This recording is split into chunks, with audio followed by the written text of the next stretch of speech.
Hey guys, welcome to Cricket Fanatics magazine, and I'm here with another exclusive interview. And I had to talk to Imraan Khan, the Dolphins coach, because they performed quite pretty well this season. And there's something that really I admired a lot is obviously winning that 4-day competition. But first and foremost, Imi, can we just have a discussion about how you're doing, and how the season was for you? Yeah, obviously, thanks for having me on your show.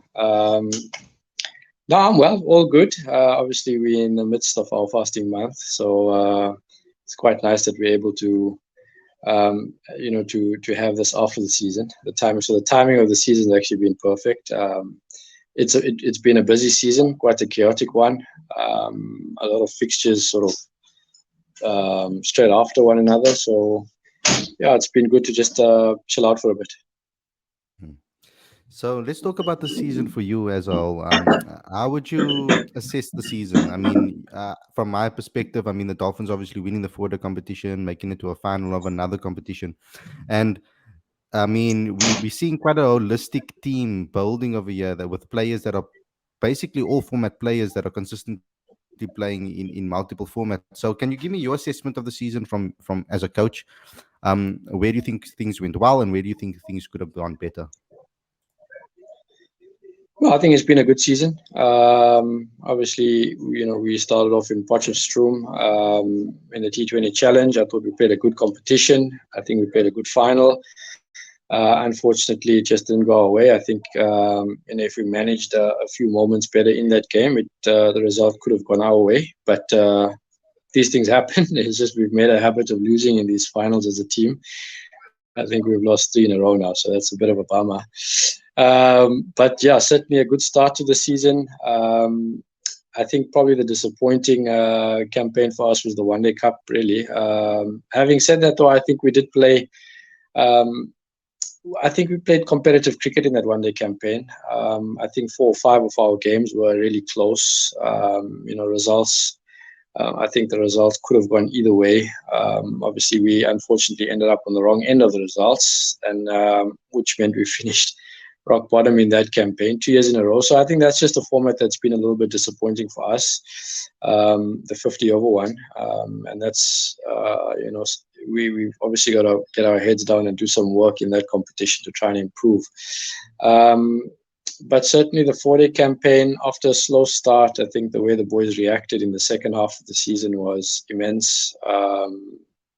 The performances, I think, were brilliant. I think it was shared across the team, which was great. That's something that I think it's been a feature for us. Everybody kind of chipping in when the team needs a performance. So yeah, happy. I think the boys deserved that 4 day title for the efforts that they put in. What do you think is key to your 4-day teams? I mean, there's two trophies in the last 3 years in the 4-day competition. So, from that perspective, can you give me some insight into how you guys have been so consistent in the 4-day competition? What is key to your environment or key to the team setup, etc.? Yeah, I think a big thing for us has been collective effort. Everybody sort of just owning their space within the team and their role within the team. Every game presents an opportunity for a individual to step up, and I think the guys have done that exceptionally well over the years in first class cricket. Obviously, playing at home, it's been our conditions are quite unique, so we've made a point of really being strong at home, creating a fortress at Kingsmead, um, and I think that's probably been the backbone of our success in this campaign. And then just being as difficult as possible to beat away from home. That's really been sort of the game plan, if you want to call it, for us as a team in this format. Now, South Africa is quite unique. I mean, when it comes to conditions, every single place has a different conditions and the pitches play differently. So, I want to know from a coach's perspective how you prepare your players to be able to play in different conditions, whether it's a seaming track, whether the ball's swinging around, whether it's a spinning wicket, etc. What sort of work goes in the off season with regards to helping players improve their games across all different grounds? Yeah, I think in South African cricket, we already, I mean, our players grow up quite accustomed to playing against quick bowling. I think if you're looking at all the young players that come through the system, they're quite adept at playing against the quick stuff. Obviously, for us, because of the uniqueness of where we're playing, I think the challenge is really, trying to get accustomed to batting at Kingsmead with a little bit of slowness, a little bit of turn. So in the preseason, that's probably a little bit more of an emphasis for us at the Dolphins. And then, prior to playing in the high felt or playing in competitions that are based in the high felt, we kind of tune in and top up on the skill set that's required to succeed in those conditions. But I think the bulk of our work is really just fine tuning. I mean, I don't think it's too in depth. Like I said, I think a lot of the South African players and the South African mentality is good against the quick stuff. So when you go about planning your season, of course, and you know that obviously there's going to be some Proteas players maybe that go missing, and you need to actually prepare the next players for those spots if they're not available. How do you go about planning that and knowing that a player is ready for that step up to 4-day cricket? Yeah, so I think we've got quite a good coaching system here at KZN. Obviously, Rob Freiling heads up our high performance structure. The communication between us has been quite good. He understands what we require from the players within his space. I think we've got some really good ones in that high performance space. Obviously, Brad Proteas. I think it's clear what he's done in the One Day Cup campaign has been phenomenal. Obviously, Slade van Staden. So the communication from us to him has been, this is where we're going to use a particular player. These are the skills that he needs to work on, in order to execute at that or in that particular game, and obviously try and prep them as best as you possibly can for those scenarios. Now we know it's currently transfer season, I'll call it, and there's a couple of players that you guys have lost according to some reports, etc. I don't know if you're allowed to speak on this. If you are, about players that left. Yeah, I can let you know who's left the Dolphins. Yeah, I think it's well documented already. Keegan's decided to go back home to Paarl, so he'll be joining Poland. Ruan de Swart will be linking up, I think, with Northwest.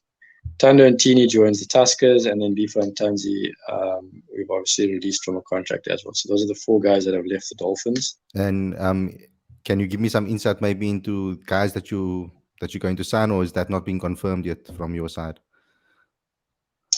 Yeah, our business is done. I mean, it's clear that Andile Peshlukwaya comes in from a national contract. We've had to absorb him into a franchise contract. Ojirile Modimokane and Kushle Chele comes back home from the Titans. So I think that's a good one for us. And I think that, I think that's all our business done for for next season, really. Excellent. And with regard, I want to talk to you about the specific player. I know coaches don't necessarily like to highlight specific players because it's a team sport, of course. But there's a player that I kept my eye on because obviously watching him at Western Province and then coming over to the Dolphins, Jason Smith. It seems that you've almost turned his career around in a way because of the confidence he's playing with, the crossed formats. He's looking a lot better than he was in the last couple of seasons. What's impressed you the most about someone like Jason Smith this season? Yeah, I mean, Jason's a quality cricketer. I mean, I think it was clear. I think he debuted against the Dolphins, against us, to be honest, in Cape Town many, many years ago, and he smashed us. So he's always had ability, and when there was an opportunity for us to sign a player like that, it made absolute sense. It was a no-brainer. I think for us, it's just really been trying to create the environment to allow Jason to play his best cricket. He is a very chilled character, Jason, super chilled. So we've tried to encourage him to be himself. I think he's worked exceptionally well in our space. He's shown a good appetite for hard work. And I think he's grown his game fantastically across the different formats. We challenged him quite hard, in the winter to improve his backhand hitting in T20 cricket, and I think we saw that in Potchefstroom. He's a very destructive player. He hits the ball a very, very long way. And I think it's just really pushing Jason, in areas that he can improve his game. But he's certainly been a fantastic add-on into our squad, into our space. His performances have been brilliant.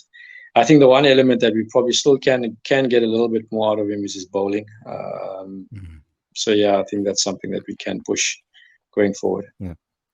And I mean, there's also another signing, experienced player that's done really well alongside Brian as well, who I also want to ask your comments on, because I mean, top spinner, one of the top spinner for you, along with John Smuts. What has John brought to the dressing room? I mean, we know that he was a senior player as well at the Warriors for a long, long time. Coming to the Dolphins, what did he bring to your team environment?